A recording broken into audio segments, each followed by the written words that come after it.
ആഹാ, വരാൻ വൈകൂന്ന് പറഞ്ഞു. വിശ്വനാഥൻ എപ്പോ എത്തി? അല്ല, ഞാൻ ഒന്നും പറയണ്ട. സൂര്യനാരായണ ഗുരുക്കൾ ഇന്ദുമോള് പറഞ്ഞിട്ടില്ലേ? അമ്മാവൻ എന്നെ തെറ്റിദ്ധരിച്ചിരിക്കുക. നോക്കൂ, അത് മാത്രം പറയരുത്. മുത്തശ്ശിക്ക് എന്തെങ്കിലും തെറ്റിദ്ധാരണ നിങ്ങളെ കുറിച്ച് ഉണ്ടാവും. എനിക്ക് അങ്ങനൊന്നും ഇല്ല. അയ്യോ, ഞാനല്ല. അതൊക്കെ അവിടെ നിൽക്കട്ടെ. ഇങ്ങോട്ടൊന്നോളൂ. വളരെ ഗൗരവമുള്ളൊരു വാർത്തയായിട്ടാണ് ഞാൻ വന്നിരിക്കണേ. തൽക്കാലം ഇന്ദുമോള് അറിയണ്ട. മുത്തശ്ശി മരണശയ്യയില്ല. എപ്പോഴാ എന്താ സംഭവിക്കുക എന്ന് പറയാൻ പറ്റില്ല. ബന്ധുക്കൾ ഉണ്ടെങ്കിൽ അറിയിച്ചോളാനാണ് ഡോക്ടർ പറഞ്ഞിരിക്കണേ. ഈ വാർത്ത ഇന്ദുമോൾ അറിഞ്ഞാൽ അത് താങ്ങാനുള്ള ശക്തി മോൾക്കുണ്ടാവില്ല. പേരക്കുട്ടിയും ഭർത്താവിനെ അവസാനായി ഒരു നോക്ക് കണ്ടിട്ട് സന്തോഷത്തോടെ കണ്ണടയ്ക്കണമെന്നാണ് മുത്തശ്ശിക്ക്. കഷ്ടകാലത്തിന് നമ്മൾ അവിടെ എത്തുന്നതിനും എന്തെങ്കിലും സംഭവിച്ചാ പിന്നെ അവരുടെ ആത്മാവിന് ശാന്തി കിട്ടില്ല. നിങ്ങൾക്കും പിന്നെ ജീവിതകാലം മുഴുവൻ അതൊരു മനോവ്യഥയാവും. ഇനി എല്ലാം വിശ്വനാഥന്റെ കയ്യിലാ. തറവാട്ടിലെത്തണ വരെ മുത്തശ്ശിയുടെ ഗുരുതരാവസ്ഥ ഇന്ദുമോൾ അറിയാൻ പാടില്ല. എന്തെങ്കിലും കള്ളം പറഞ്ഞൊപ്പിച്ചോളണം. പേടിക്കണ്ട. ഇങ്ങനൊരു കാര്യത്തിന് കള്ളം പറയണത് തെറ്റല്ല. ഞാൻ പറഞ്ഞു നോക്കാം. എന്നാ ഞാൻ പോയി ഒരു കാറ് പിടിച്ചിട്ട് വരാം. വൈകിക്കണ്ട, പുറപ്പെടാൻ തയ്യാറായിക്കോളൂ.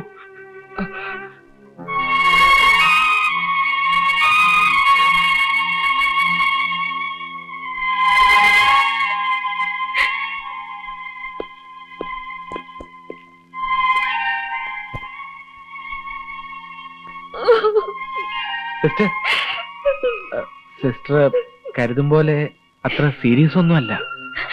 ഒന്നും എന്നോട് ഒളിച്ചു വെക്കാൻ നോക്കണ്ട. എല്ലാം ഞാൻ കേട്ടു. ഞാൻ വിശ്വനാഥനല്ലെന്ന് പല പ്രാവശ്യം പറയാൻ തുടങ്ങിയതാ. പക്ഷെ മുത്തശ്ശിയുടെ കാര്യം പറഞ്ഞപ്പോ പിന്നെ ഒന്നും അങ്ങോട്ട് പറയാൻ പറ്റിയില്ല. എന്തു പറ്റി പറയാമ്മ?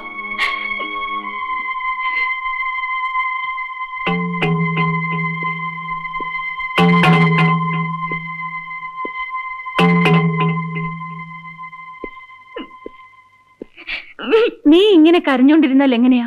ഗുരുക്കളമ്മാവൻ ഇപ്പൊ എത്തും. ഞാൻ പിന്നെ എന്ത് ചെയ്യണമെന്നാ? ഉണ്ണിയെ വിശ്വനായിട്ട് കൊണ്ടുപോകാനോ? അതൊന്നും ശരിയാവില്ല. ഈ അവസരത്തിൽ വേറെ എന്താ ചെയ്യേണ്ടെന്ന് കൂടി നീ പറഞ്ഞതാ. വിശ്വട്ടം വരുന്നത് വരെ എന്ന് വരുമെന്ന് കരുതിയാ? അതിനു മുൻപ് മുത്തശ്ശിക്ക് എന്തെങ്കിലും സംഭവിച്ചാൽ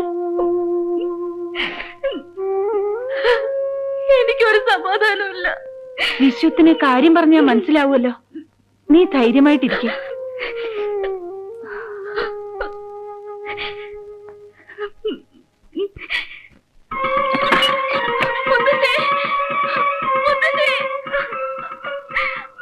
മനസ്സിൽ നിൽക്കണ്ട, പോന്നോളൂ. കൃഷ്ണ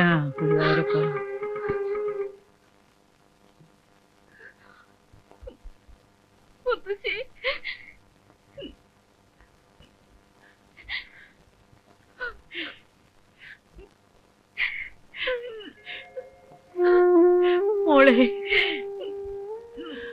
മോളെ,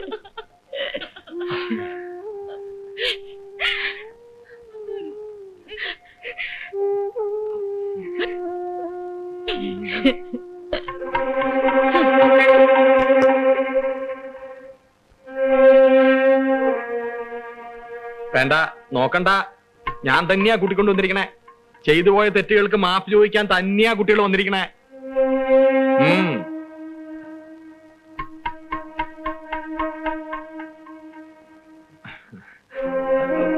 നിങ്ങളും നോക്കണ്ട.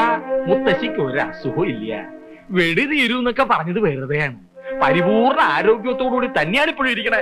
ക്ഷമിക്കണം, കുട്ടികളെ ഇത്രടം വരെ എത്തിക്കാൻ ഗുരുക്കൾക്ക് അങ്ങനെ ഒരു അടവ് പ്രയോഗിക്കേണ്ടി വന്നു. കളരിയിലോട്ട് ഇല്ലതാനും. അതുകൊണ്ട് എന്തായി? നേടി. മുത്തശ്ശി നേടി. എന്റെ ദൈവമേ, ഒന്ന് ചിരിച്ചു കണ്ടുല്ലോ. എനിക്കിനി മനസ്സമാധാനായി. എന്നാൽ എന്റെ കുട്ടി എന്നോടൊരു വാക്ക് പോലും പറയാ. ഇനി പഴംപുരാണൊന്നും വേണ്ട കേട്ടോ. ദേ, ഇവരെയൊക്കെ ആദ്യമായിട്ട് കാണുകയല്ലേ. ഇയാൾ ആരാണെന്ന് ഞാൻ പ്രത്യേകിച്ച് പറഞ്ഞു തരേണ്ടല്ലോ. ഇത് വിശ്വന്റെ സഹോദരി സ്വർണ്ണലത. കാര്യം നടക്കണമെന്ന് വെച്ചാൽ കാലേ വീണ് സോപ്പിട്ടോളൂ. കാലേ വീഴൂ, കാലേ വീഴൂ. മുത്തശ്ശി, എന്നോട് ക്ഷമിക്കൂ.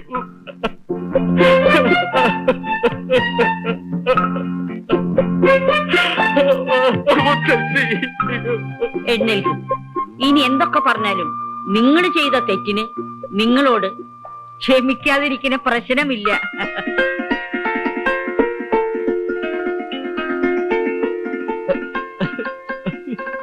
സമാധാനായില്ലേ? എഴുന്നേൽക്കൂ. ഇല്ല മുത്തശ്ശി, ഇവിടുന്ന് എഴുന്നേൽക്കാൻ എന്റെ കുറ്റബോധം എന്നെ അനുവദിക്കുന്നില്ല. എഴുന്നേക്ക് ചേട്ടാ, എന്താ ഇത്? നിങ്ങൾക്കറിയോ, മുത്തശ്ശിയുടെ സ്നേഹത്തിന് മുന്നിൽ, ഈ വലിയ മനസ്സിന് മുന്നിൽ ഞാൻ തളർന്നു പോവുകയാണ്. സ്നേഹിച്ച് ലാളിച്ച് വളർത്തിയ സ്വന്തം പേരക്കുട്ടിയെ ഒരർത്ഥത്തിൽ ഞാൻ തട്ടിയെടുക്കല്ലായിരുന്നു. ഭൂമി ദേവിയോളം ക്ഷമയുള്ള ഈ മുത്തശ്ശിയുടെ സ്ഥാനത്ത് വേറെ വല്ലവരാണെങ്കിൽ അടിച്ചെന്റെ ഷേപ്പ് മാറ്റനല്ലേ? മതി മോനെ, നമുക്ക് കഴിഞ്ഞതെല്ലാം മറക്കാം. ഒന്ന് നോക്കിയ ഞാനാണ് തെറ്റുകാരി.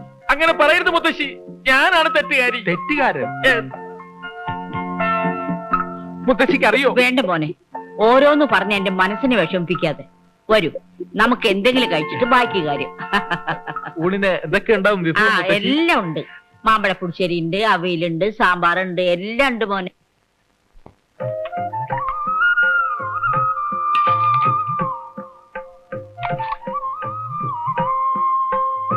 മോനെ എല്ലാം അറിയാലോ. നൃത്തം, സംഗീതം, പാചകം. പാചകം അതുകൊണ്ടൊന്നും അല്ല മുത്തശ്ശി, ഇത്രയും നല്ല രുചിയുള്ള ഭക്ഷണം ഞാൻ എന്റെ ജീവിതത്തില് ഇതുവരെ കഴിച്ചിട്ടില്ല. ഹോ, എന്തൊരു സ്വാദ്! മുത്തശ്ശി പാചകത്തിലൊരു വിദഗ്ധയാണെന്ന് എനിക്ക് അറിയാമായിരുന്നു, പക്ഷെ ഇത്രയും ഞാൻ പ്രതീക്ഷിച്ചില്ല. അതെ, കറികൾക്കൊക്കെ തേങ്ങ ചെറിയത് ഞാനാ. ആ, തേങ്ങ നല്ലപോലെ ചെറിയതുണ്ടാവണം, കൂട്ടൊക്കെ നല്ലപോലെ അരഞ്ഞിട്ടുണ്ട്. നമ്മുടെ പാടത്ത് വളഞ്ഞ പുന്നല്ലേ രീതി ചോറ ഇത്. ആ, ആ, ലേശം കൂടി വിളമ്പട്ടെ. മതി മതി. വേഗം കഴിക്കു ചേട്ടാ, ഇപ്പൊ തിരിച്ചാലേ വൈകിട്ട് വീട്ടിലെത്തൂ. നാളെ ഓഫീസിൽ പോകണ്ടല്ലേ? ഇപ്പൊ പോവേ, നല്ല കഥയായി. ഇവിടെ ആദ്യമായി വന്നിട്ട്. അത് ശരിയാ, മുത്തശ്ശി നിർബന്ധിച്ചാ നമുക്ക് എന്ത് ചെയ്യാൻ പറ്റും? ചേട്ടൻ ഇനി ഒരു ദിവസം പോലും ലീവില്ല എന്നുള്ളത് മറന്നുപോയോ? എനിക്ക് എന്റെ ജോലിയേക്കാൾ വലുത് എന്റെ മുത്തശ്ശിയാ. എന്ത് പറഞ്ഞാലും ശരി, ഇന്നൊരു ദിവസത്തേക്ക് നിങ്ങൾ എവിടുന്ന് വിടുന്ന പ്രശ്നമില്ല. നാളത്തെ കാര്യം നമുക്ക് ആലോചിക്കാം, അല്ലേ ഗുരുക്കളെ? എന്താ പറഞ്ഞത്? ഞാൻ കേട്ടില്ല. മാങ്ങാത്തൊലി. അതിനിപ്പോ ഞാൻ എവിടെ പോവാനാ? ഉപ്പ് വാങ്ങാ മതിയോ?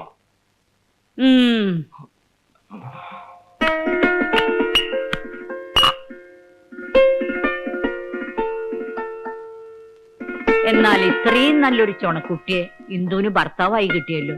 മുത്തശ്ശിക്ക് സമാധാനായി.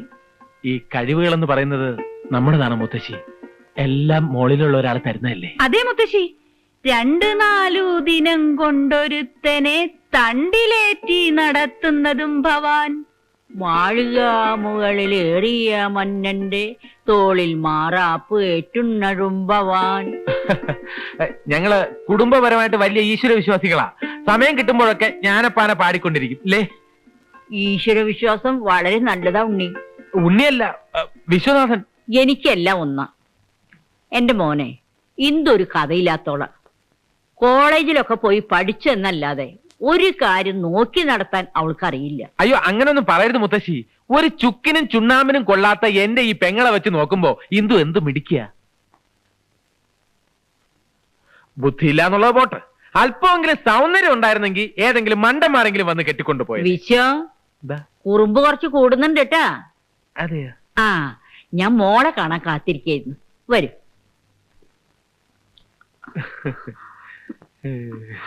അതെ, ഓവർ ആക്ടിങ് വേണ്ട. ഒരു ഇളിച്ച ചിരിയും തമാശ പറച്ചിലും കുറച്ച് കൂടുന്നുണ്ട്. ഈ കഥാപാത്രം ഭംഗിയാക്കണമെങ്കിൽ അല്പം ഓവർ ആക്ടിങ് വേണം. ആക്ടിങ്ങിനെ കുറിച്ച് നീ എന്നെ പഠിപ്പിക്കണ്ട, എനിക്കറിയാം. ആ,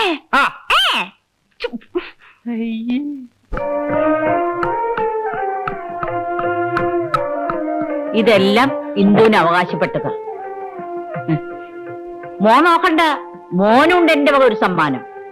മുതുമുത്തശ്ശന്മാരെ കാലം മുതലൊക്കെ ഈ തറവാടിന്റെ ഐശ്വര്യ ഈ പുലിനാഗം കെട്ടിച്ച മാല. ഇത് ഇന്ന് മുതൽ വിശ്വന്റെ കൈത്തി കിടക്കട്ടെ. ധാരാളം സ്വർണ്ണമാലകള് എനിക്ക് സ്വന്തമായിട്ട് വേറെ ഉണ്ടെങ്കിലും ഇതിന് ഞാനൊരു സെന്റിമെന്റൽ വിലയാ കൽപ്പിക്കുന്നു മുത്തശ്ശി. ഇപ്പോ എന്നെ കണ്ടാൽ കൊച്ചി രാജകുടുംബത്തിലെ കൊച്ചു തമ്പുരാനെ പോലെയുണ്ട് അല്ലേ മുത്തശ്ശി? അയ്യോ മുത്തശ്ശി, എന്താ ഈ കാണിച്ചേ? ചേട്ടന്റെ കഴുത്തിലാണോ ഇത്ര വില കൂടിയ മാലയൊക്കെ ഇട്ടു കൊടുക്കുന്നത്? ഈ തറവാടിന്റെ ഐശ്വര്യം നഷ്ടപ്പെട്ടത് തന്നെ. അതെന്താ മോളെ നീ അങ്ങനെ പറഞ്ഞേ?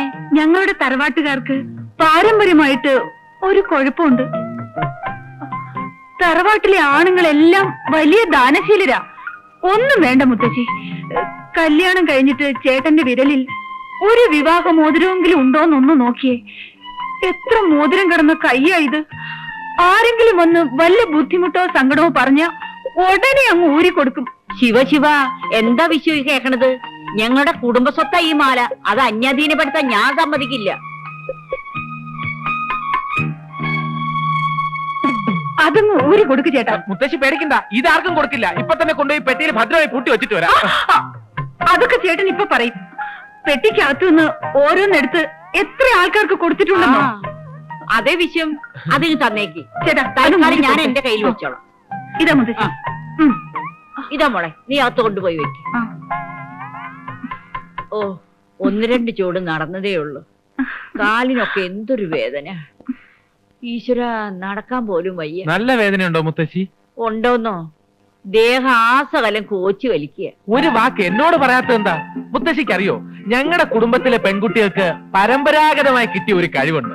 അവരുടെ കൈ കൊണ്ടൊന്ന് തൊട്ടാ മതി, ഏത് വേദനയും പമ്പ കിടക്കും. പ്രത്യേകിച്ചും ഈ തലമുറയിൽ എവളുടെ കൈപ്പുണ്യം ഒന്ന് വേറെ തന്നെയാ. തടവി കൊടുക്കൂലേ? വേണ്ട കുട്ടി, കുട്ടി ഇതൊന്നും ചെയ്യണ്ട. അതൊക്കെ ഞാൻ ഗുരുക്കളെ കൊണ്ട് ചെയ്യിച്ചു. അയ്യോ, അതിന്റെ ആവശ്യം എന്താ? നമ്മുടെ മുത്തശ്ശിയെ പോലെയല്ലേ ഈ മുത്തശ്ശിയും. തടവി കൊടുക്ക. എവളുടെ ഒരു സ്പെഷ്യൽ സ്റ്റൈലുണ്ട്, അതൊന്ന് കാണണം. വീണയിൽ ഇങ്ങനെ വിരലോടിക്കുന്ന പോലെ ഇരിക്കും. കണ്ടോ? ആത്മാർത്ഥ കണ്ടോ? ഓ, എന്തൊരു ആശ്വാസം മോളെ.